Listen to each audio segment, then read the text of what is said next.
Hey everyone, Zach here. Now at the 6th episode of Voltron Legendary Defenders 4th Season, a new defender. Already here at the season finale, and thankfully it does end on quite a strong note all around. The main focus of these battles now culminates on the planet Noxella through remote interference from the Galra. The Zyforge ships are shut down, so the Coalition Blade and the team's defenses are cancelled out in that way. And with the Paladins using Voltron to pretty much seize the entire stronghold on the planet, Hagar and the Druids unleash their ultimate weapon down there by working their magic to remotely reactivate an old Altean terraforming plant near the planet's core. They activate these like hundreds or even thousands of like mile-high generator towers that wrap the planet in a much stronger, more volatile gravity field. They can't get Voltron out of it.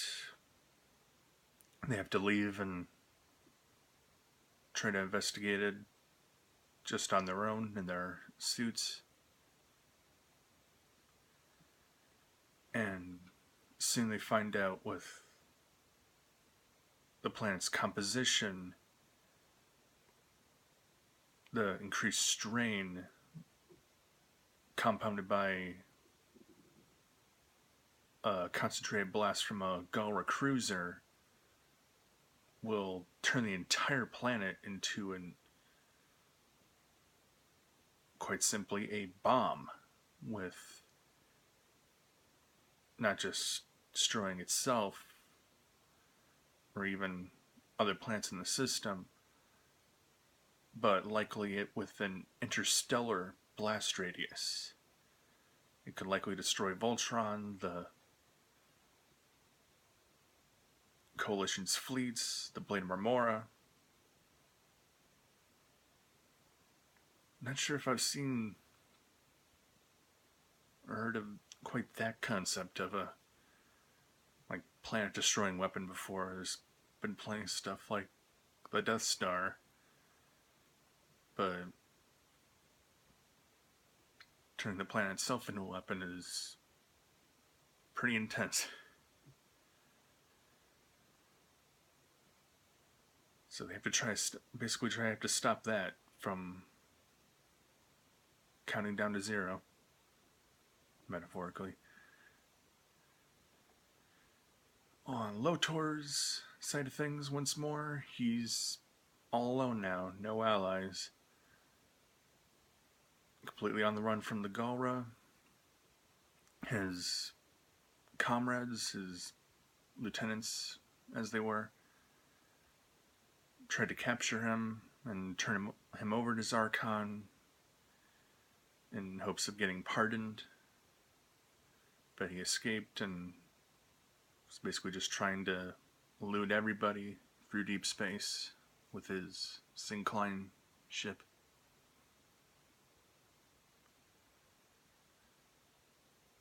Through Team Voltron's struggles, and actually primarily through Lance's inspirational words, Allura gains the strength through her magic, her like, quintessence specialties, to actually power up Voltron to a point of overcoming the gravity interference and at the very least being able to escape the planet by blasting a hole through the energy field.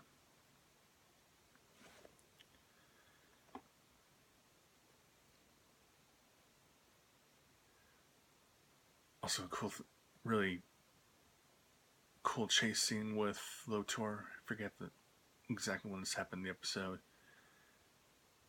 But actually, Hagar is overseeing the Noxella situation while Zarkon directs the pursuit of his own son. And it leads just Lotor's little ship and the entire Galra fleet to the vicinity of an unstable star.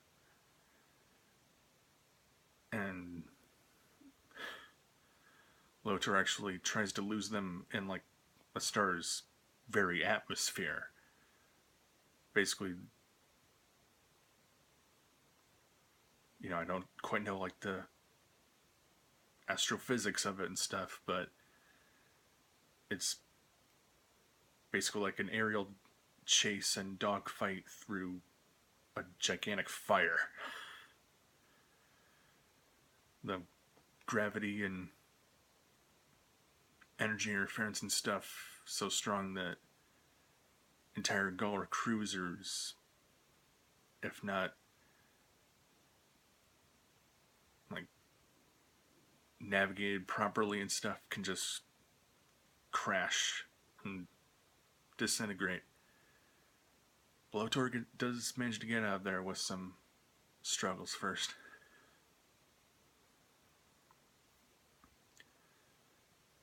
As everybody tries to regroup and hopefully escape Noxella's destruction, Keith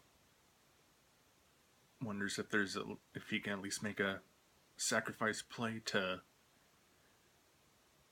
damage the armed cruiser's own energy field, shut down the cannon, shut down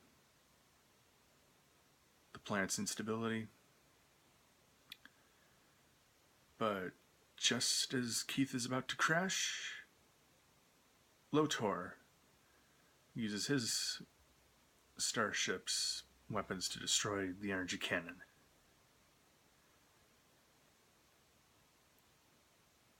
The fleet around the planet makes a retreat,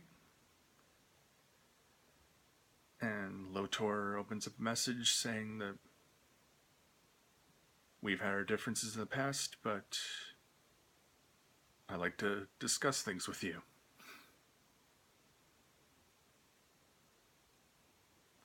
So that'll be pretty interesting, to say the least.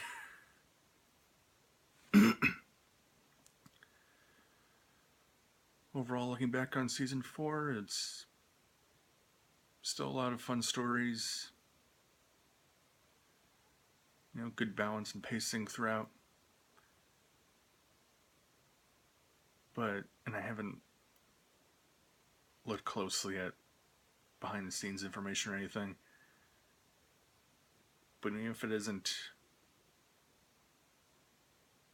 specifically a production thing that they were working out, I do very much think of Season 4 as Season 3 Part 2. It's got a good, a mix of drama, comedy, action, heart. But especially with what was the Season 3 finale called? The Legend Begins. That was a very good episode, but it wasn't a season finale. It served nicely as a mid-season finale, a nice halfway point. And of course, this continues to start with Lotor's plans and schemes, building the coalition. Those are all connective story pieces. So when it comes to me rewatching, or if it ever gets like a DVD release or something, I'll consider 3 and 4 one full 13 episode season.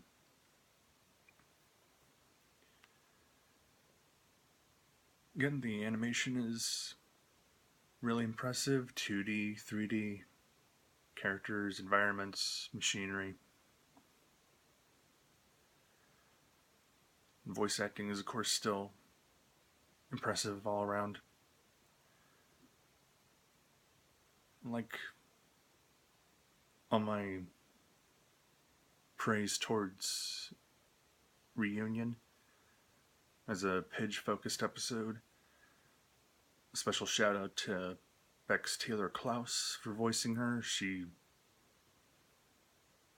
does a great job throughout the series, but her talents really got to shine in this one, in that episode. The impressive range that the character had to go through. And while Lotor had kind of like a multifaceted show of emotion and ideas, I'm still pretty intrigued by how AJ Locascio has voiced him, giving him sort of the mysterious charm and charisma and stuff that such character requires. I'm guessing going forward he'll probably take the character and thus the vocal performance in some new directions. So I'm guessing your production sort of resumes its original plans, its kind of lineup. We'll have 3 more seasons, because it was said sometime earlier this year that there's a 78 episode order. So we're only halfway through the series, and there's a lot that's already been provided and revealed. Like, of course, Team Voltron is formed, Allura and Koran are awakened. Voltron is formed once again after thousands of years in hiding. Valmera is reawakened. The Castle of Lions is revitalized. Allies have been encountered. Planets liberated. A Galra resistance group comes out of hiding. One of the paladins is found out to be somehow part Galra. The origins of Voltron and the Galra Empire have been revealed. Lotor's mysteriously scheming against his father, possibly against the Empire, Team Voltron. We got a glimpse at a somewhat mirror universe.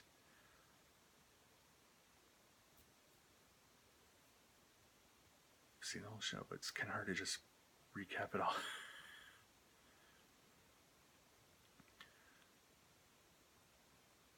Zarkon was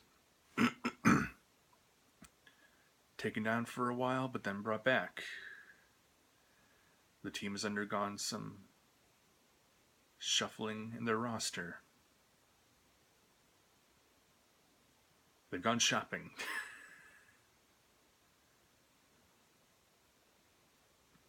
Pidge is reunited with her long-lost brother Matt. Hopefully they find their father sometime very soon.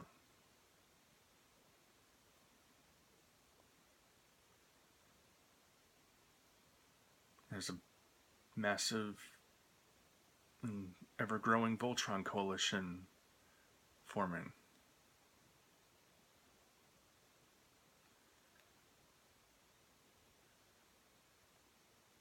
So, don't quite know when season 5 will start. I don't think there's any official word yet, but I would guess at least a few months, regardless of how many episodes it will be. Probably 13, I think. So once again, that'll be it for these videos for a while.